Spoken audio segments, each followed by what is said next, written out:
About 4.5 years ago, I think it would be now, I got diagnosed with celiac disease. I had a rash all over my face. It wouldn't go around my eyelids and everywhere and down through here. And my doctor in the end said, "I know what we're going to do with you. We'll give you a test." And so we did that, and she rang me up and said, "Get off that wheat." Yeah, it was quite sort of devastating, really. I realised I couldn't go out and eat normally again, and there is no cure.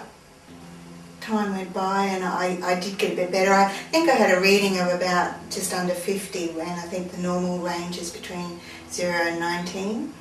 And I had a blood test about 18 months after that, and I was down to about 30, which is still high, but having been off gluten for 18 months, I thought, wow, that's amazing, it's still high. So you've got a very irritated bowel intestine there, so you've got to be careful. And then as you become more sensitive by going off the gluten, if you do have some, your reactions are a lot worse. A lot of stomach pain and headaches. I thought if I ever wanted to do a mission trip or anything like that, that this was going to be a real nuisance, and not everyone would want to accommodate for me if I went somewhere, and maybe not even that they could accommodate for me.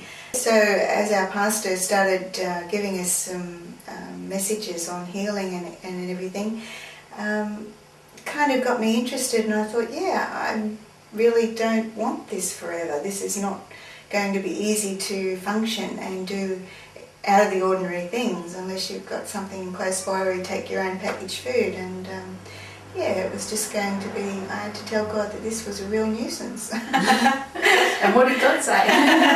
Well, he brought along John Miller. Our church hosted John for 4 nights. At that point I thought, gosh, even if I just touched the hem of the garment, this is for me. This, I really can believe that this is for me. Jesus is the same yesterday and today and tomorrow. Why should there be any difference just because we live in the year 2000? So, but as it turned out, towards the end of the night, I went down also, and I got prayed for, and I just felt this really warm glow in my legs, which was a new experience for me. I hadn't really come across anything like this much before. I've been fairly conservative in my church life, and so I think it was a bit later on, they were passing some biscuits around to sustain everybody, and I decided it was time I tried. So I took one, and I've never looked back. For the first couple of weeks, I sort of don't know whether it was me or, because I'd been so hesitant about what I could eat for a long time, that and I just thought, no, Jesus has done this. He's done a good work in me, and I'm believing for it.